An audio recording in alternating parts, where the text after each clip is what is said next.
Hello, this is just Johnny from the Geek Down. I'm here yet again at Boston Fig Talks 2017, and I have run into Anton. Hello, into the mic. I'm Anton Servatnik. I'm from Estonia, and I'm about to show you the game I've been making for some time now. It's called Plight. It's an action platformer slash beat 'em up with some puzzle elements, and I guess we can probably show them, Yeah, what, we'll what's show about. them. So you did the illustration and animation work. Right. I did all the visual work, Yep. all the side, all the outside, I guess, and the programming is done by my neighbor uh, in Estonia. So yeah, this is like a two-man team for entire game right now, and we're also looking for some composers currently who can help us out. But other than that, it's mostly me and my neighbor. Yeah, All right, so let's take a yeah, look at that trailer. yeah.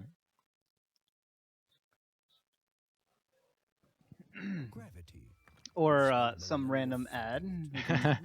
We can see that first. So eventually the ad will finish playing.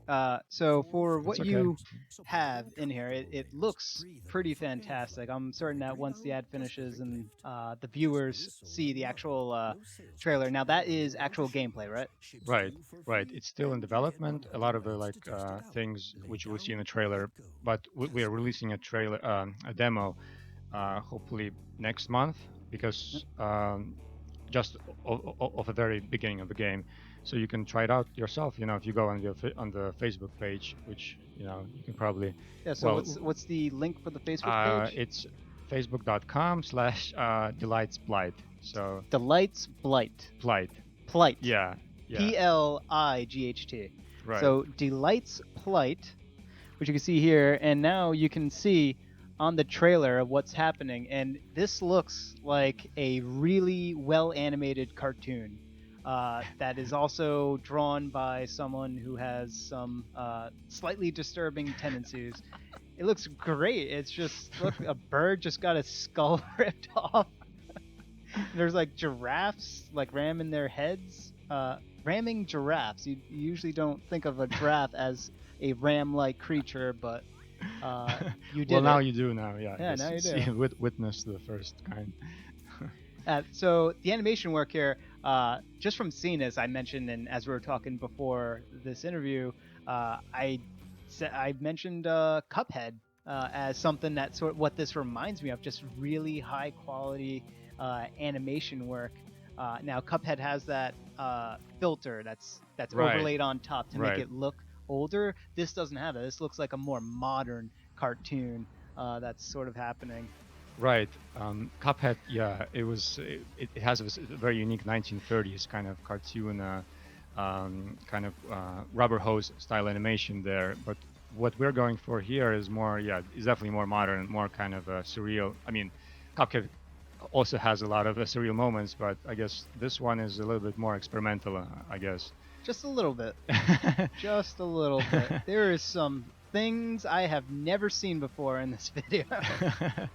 It's kind of a little bit difficult to kind of explain the what's going on in this world, but basically there's two types of worlds in this game. So the real world and the heart world. So you can go actually inside people's hearts and see a kind of their own inner kind of crazy or maybe non-crazy world, and basically every heart is linked to another person. So if you go to one heart, you will kind of come out of another heart, depending on the relationship of those two people. So in the story, there's going to be a kind of this um, a little bit of drama happening throughout the game, even though the main character does not really speak, besides the meow Yep. line.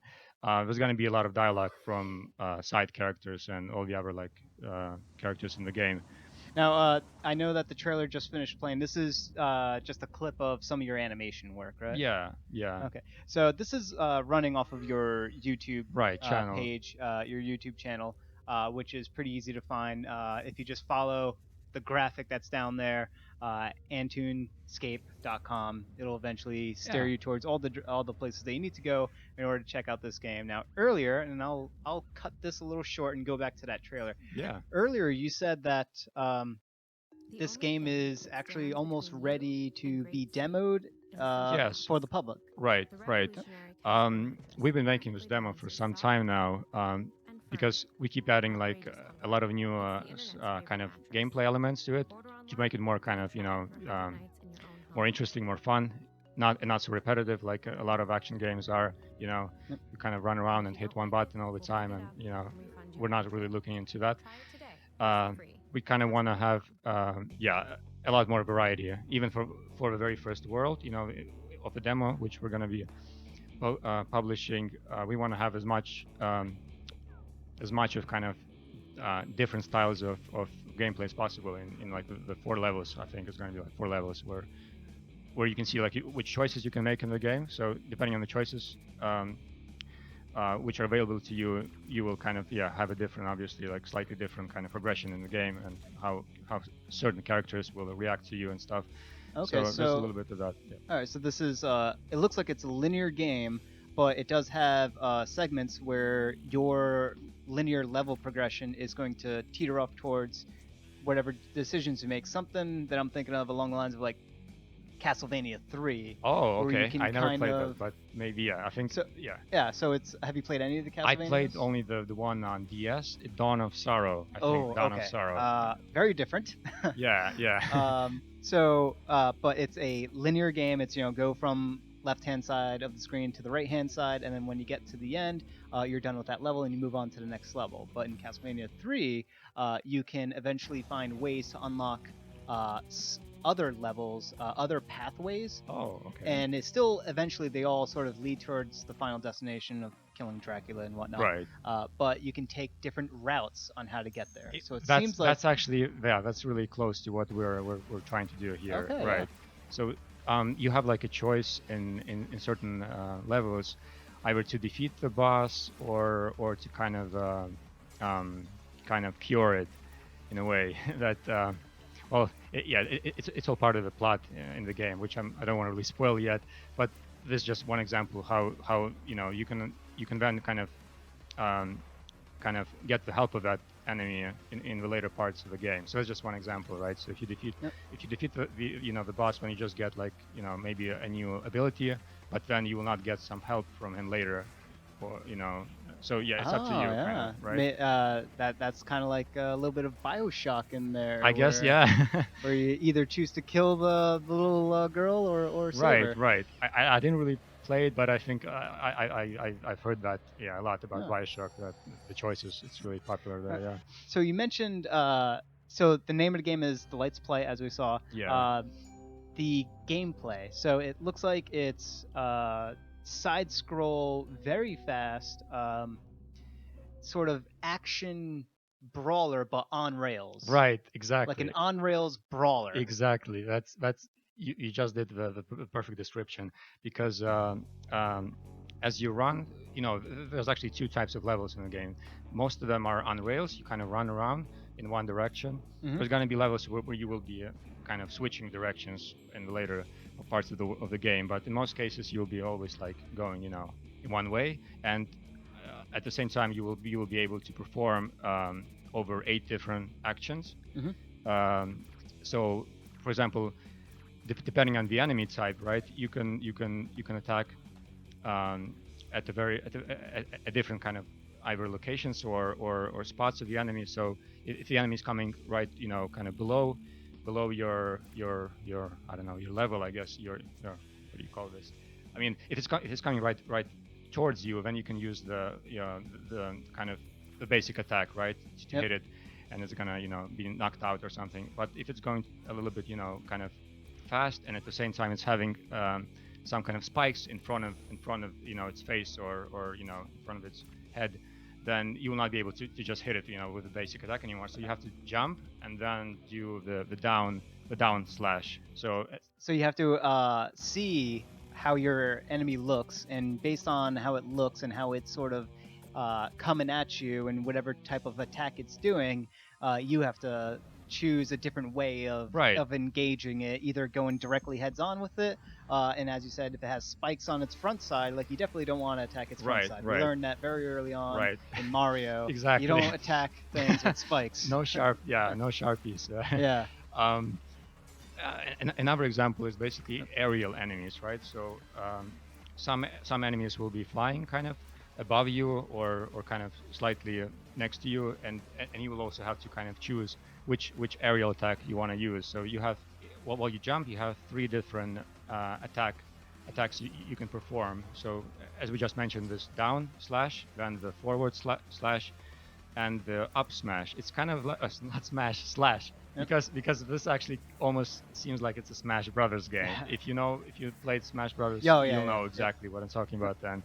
So it's got that control input style Right. of Smash. So you have attacks that are based on the directional inputs that Exactly. you're putting in as the player.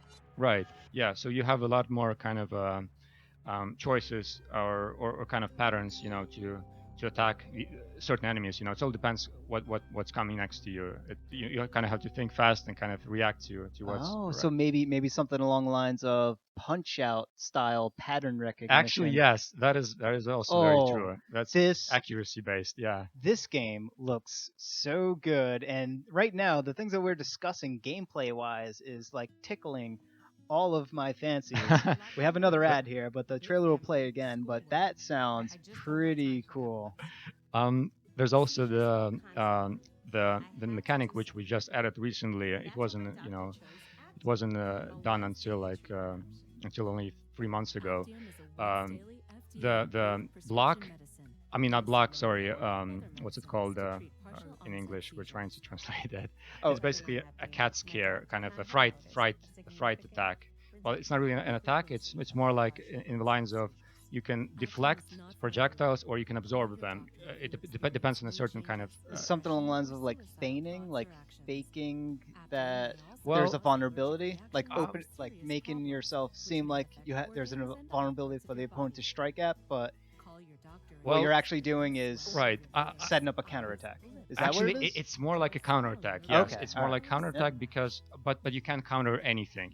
You can only counter certain enemies and certain projectiles or energy beams. Mostly it's energy based. So anything which is not physical can be either absorbed or blocked. Or reflected. So kind of it's like a shield kind of thing. You kind of scare the energy from hitting you, and you kind of it goes back to the enemy. You use your demon cat powers to avert. I guess you can put it that way. Yeah, but that cat fright move, you can see it in the trailer. It's in the later half of the trailer. It's in one of the bosses, and as I mentioned, that if you absorb some of the projectiles, you can use you can kind of well, basically this energy becomes your kind of new weapon, and you can kind of use it as a kind of gun almost. You kind of throw those fireballs like at any given point, as a normal attack. So basically your basic attack becomes a projectile kind of upgrade. So something along the lines of like Mega Man, where you're absorbing the attack and use it, and then you're able to use it and possibly exploit enemy weaknesses with it. Also a little bit like Zelda's the sword, the Master Sword. If you have like full hearts, you can kind of use basic attack, right? And it fires this kind of energy projectile beam. Right. Everyone loves that sword sword attack. It's so great. Yeah, it's great. But that's basically how it's gonna work. So you can absorb a certain amount of energy and then you can use it back. But it's always limited, so you can't really abuse it like nonstop. All right. So this game both looks and sounds fantastic. It is, once again, it's called Delight's Plight. Right. And it's made by you and one other guy. Yes. His name is Alexander. He is my neighbor in Estonia. We've been doing this game for about two years, and a little bit over 2 years now. Yeah, it looks like there's a lot of time put into it, especially with the amount of animation work that has gone in. It looks like this is no small task.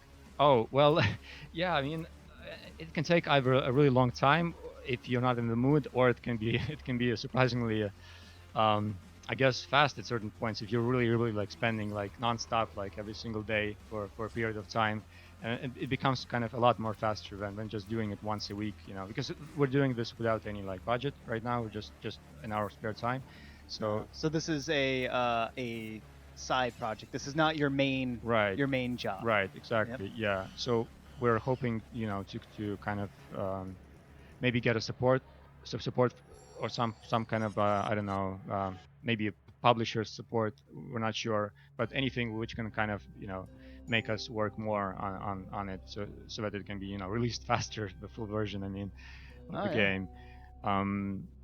Yeah. So this is a kind of a passion project at this point right now. So how much more work do you think is required for this game? How many more let's say months do you Right. think is left? Well, Hopefully not years. oh no, yeah, hopefully not.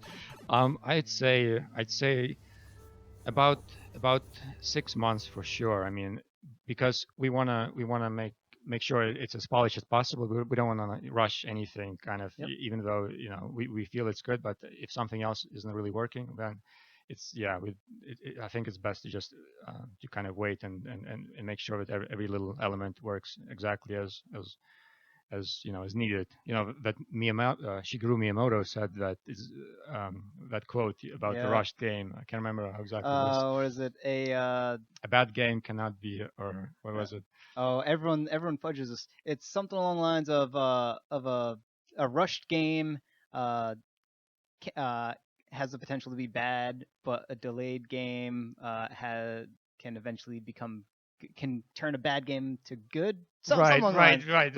Yeah. Yeah, I think Everyone everybody flubs knows, that. right, Yeah. right, right. Look it up. Shigeru Miyamoto's quote. It's a beautiful quote. If you're in game development, it's if you hold that true to heart, like the intention of it, it's definitely worthwhile because it means you're striving for excellence. Right. Because once the game is out there, uh, I mean, there's there's patches and everything, uh, right? But it's kind of a little bit kind of no one likes yeah, patches. yeah, that's the Yeah. thing. It's disappointing. I mean, if Yeah. you're gonna like spend the next couple of weeks just trying to fix all the glitches, and based on the complaints you get, Yeah, and right, meanwhile, the first impression that people have of your game is of a faulted one because there's bugs in it. You released it too soon. right, right, Yeah. exactly. So we're trying to avoid that.